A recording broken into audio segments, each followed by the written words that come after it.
আজকে ছেলের পরীক্ষা শেষ আর আমরা সবাই গার্জিয়ানরা একসাথে হয়েছি। সবাই মিলে একটু ঘুরতেও যাবে। আমি আজকে যেতে পারবো না ওদের সাথে, কিন্তু ওদের সাথে 3 ঘন্টা যে পরীক্ষা আমি সেই টাইম পাস করছি ওদের সাথে। ভালো লাগছে, খুব বন্ধু হয়ে গেছে। এই যে 4 জন আছে এদের সবার সাথে আমার নতুন বন্ধু হয়েছে। এই পরীক্ষার হলে এসেই আমার সাথে এদের সাথে পরিচয় হয়েছে, খুবই ভালো বন্ধু হয়ে গেছে। দেখো কত গার্জিয়ানরা দাঁড়িয়ে আছে, বাচ্চাদের অপেক্ষা করছে যে ওরা ফিরে আসবে, এক্ষুনি পরীক্ষা শেষ সেই কারণে। আর সব এক এক করে ফিরছে, খুব আনন্দ সবারই।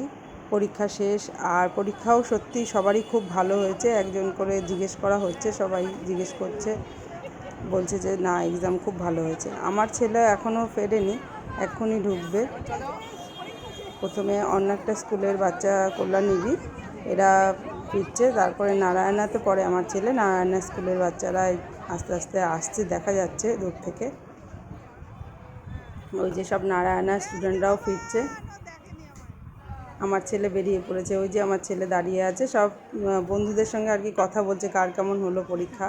পরীক্ষা দিয়ে বেরিয়েই সব রং খেলার ধুম, মানে হোলিতে তো ওরা রং খেলতে পারেনি, তাই আজকেই সবাই রং খেলছে, কত মজা করছে। আমরা বাড়ি ফেরার জন্য টোটোতে উঠে পড়লাম।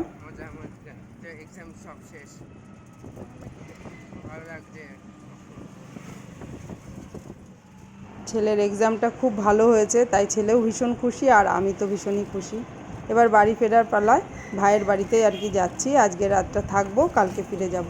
ব্লগটা এখানেই শেষ করলাম। টাটা, সবাই ভালো থেকো। আবার অন্য একটা ব্লগে তোমাদের সাথে দেখা হবে, অনেক কথা হবে।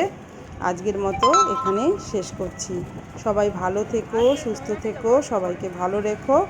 আমরাও সবাই ভালো থাকবো এই কামনাই করি। আর বড় মার কাছে যাব আজকে, সবার জন্য আমি এটা প্রার্থনা করব, সবাই যেন সুখী থাকে, ভালো থাকে।